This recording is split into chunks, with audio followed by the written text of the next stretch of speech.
अस्सलाम वालेकुम दोस्तों, ज़ुबानी कहानियाँ चैनल पर आपको खुशामदीद। लगता था कि जवेद ने कसम खाई थी कि आज वो मेरे माल्टों को चूस कर ही नाश्ता करेगा।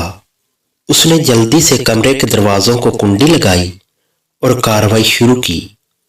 थोड़ी देर बाद किसी ने दरवाज़ा खटखटाया तो जवेद ने फौरन मेरे माल्टों को छोड़ दिया और मुझे कहा कि तुम दरवाजे के पीछे जाओ और मैं देखता हूँ कि कौन आ गया है। जब जवेद ने दरवाजा खोला तो सामने शबाना खड़ी थी। भाई जल्दी नीचे आइए, अम्मी नाश्ते के लिए बुला रही है और गुस्सा हो रही हैं कि जवेद अभी तक नाश्ते के लिए क्यों नहीं आया। ये बात सुनकर जवेद नाश्ते के लिए चला गया और शबाना भी चली गई और मैं खामोशी से कमरे से बाहर निकल गई। उसके बाद हम सब ने मिलकर नाश्ता किया और नाश्ते के बाद शबाना को स्कूल जाना था तो वो भाई के साथ स्कूल चली गई। मैं घर की साफ सफाई में लग गई। थोड़ी देर बाद जवेद घर आ गया तो मैंने देखा कि जवेद के हाथ में कुछ सामान है जो मुझसे छुपा रहा है और अपने कमरे की तरफ रवां दवां है, तो मैं भी जवेद के पीछे चल पड़ी। जब मैं कमरे में पहुंची तो जवेद उसे अलमारी में कपड़ों के नीचे छुपा रहा था। तो मैंने कहा, जवेद ये क्या छुपा रहे हो?